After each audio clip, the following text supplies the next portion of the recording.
ओम नमो भगवते वासुदेवाय नमः। जय श्री हरि। नमस्कार दोस्तों, स्वागत है आप सभी का हमारे यूट्यूब चैनल पावरफुल हिंदू धर्म में। आप सभी पर श्री हरि भगवान विष्णु की कृपा सदा और सर्वत्र बनी रहे।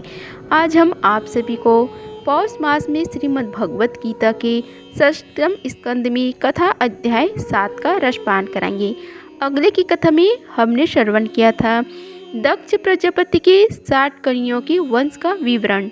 आज की कथा में हम श्रवण करेंगे बृहस्पति जी के द्वारा देवताओं के त्याग और विश्वरूप का देव गुरु के रूप में वर्ण। आइए आगे की कथा का श्रवण कीजिए। राजा परीक्षित ने पूछा, हे भगवान, देव आचार्य बृहस्पति जी ने अपने प्रिय शिष्य देवताओं को किस कारण त्याग दिया था? देवताओं ने अपने गुरुदेव का ऐसा कौन सा अपराध कर दिया था? आप कृपा करके मुझसे बतलाइए।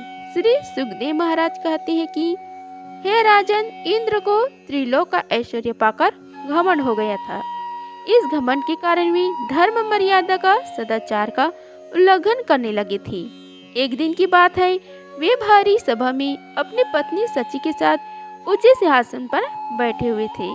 49 मरुदगण, 8 वसु, 11 रुद्र, आदित्य, ऋभुगण, विश्वदेव, साध्यगण और दोनों अश्विन कुमार उनकी सेवा में उपस्थित थे।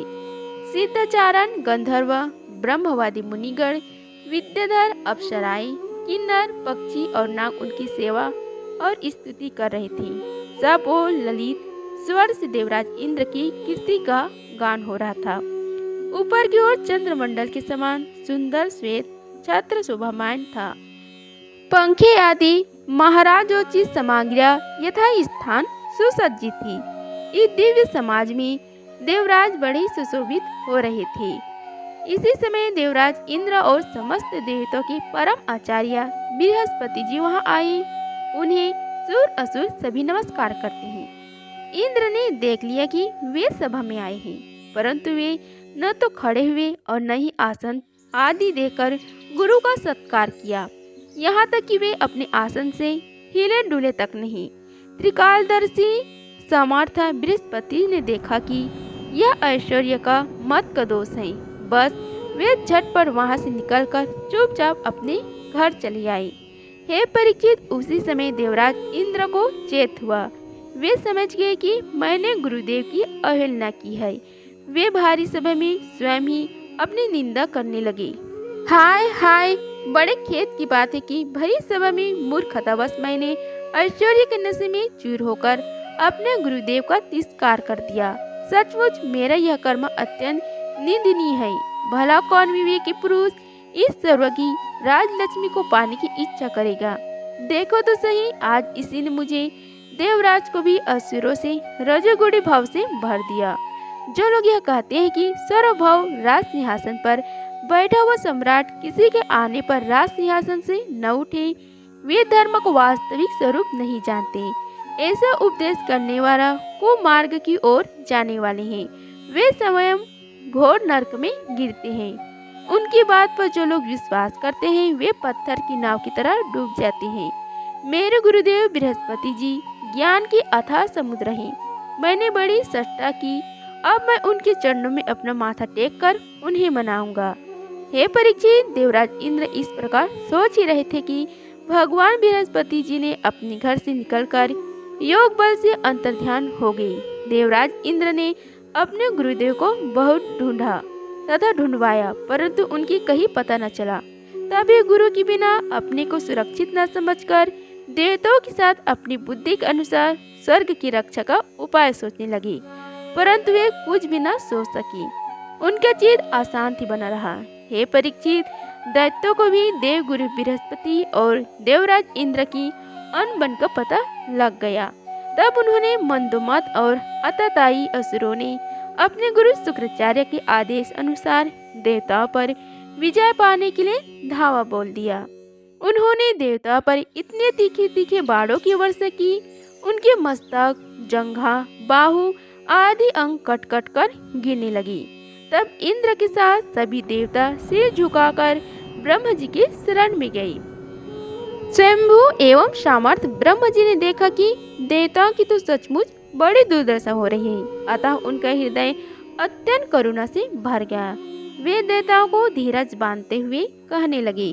ब्रह्म जी ने कहा, हे देवताओं, यह बड़े खेद की बात है।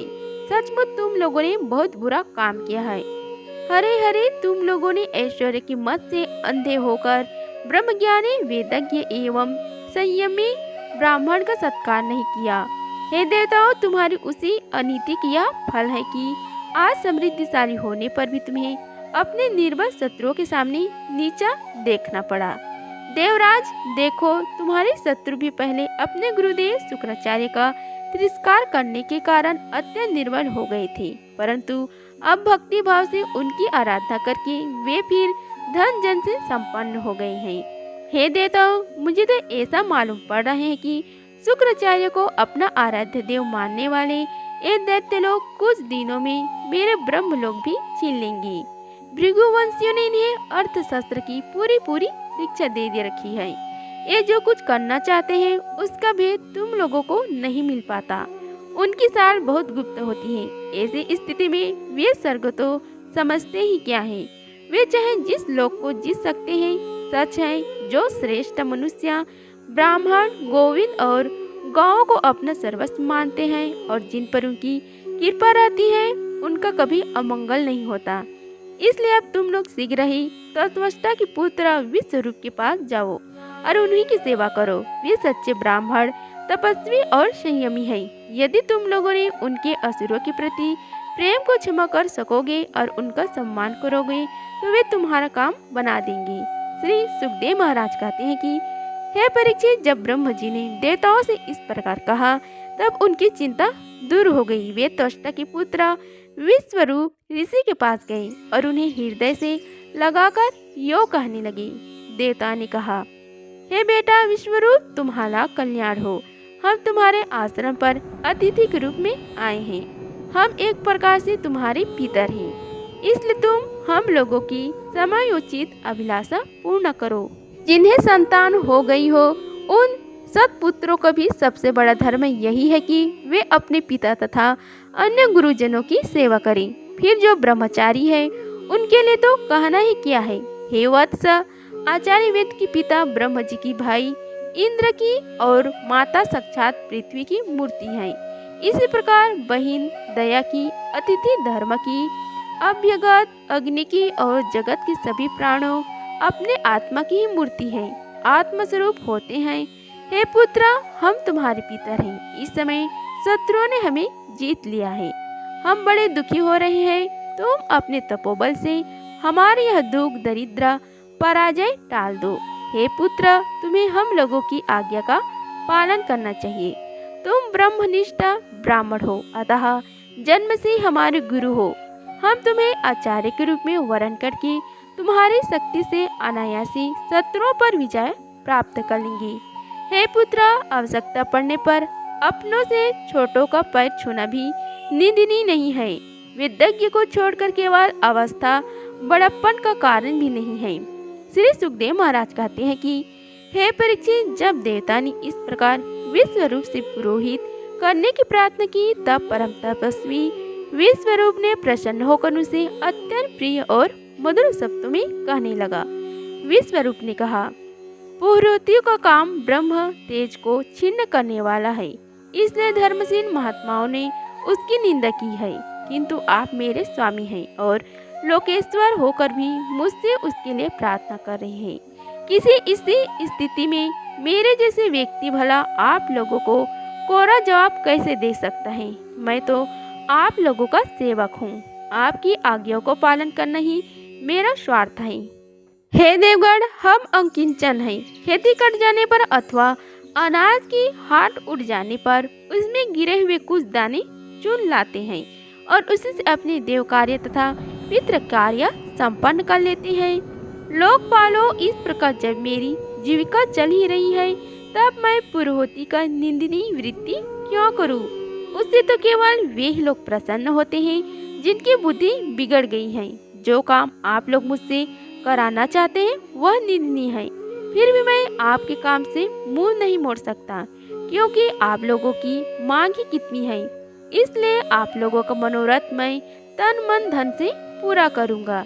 श्री सुखदेव महाराज कहते हैं कि हे परीक्षित, विश्वरूप बड़े तपस्वी थे।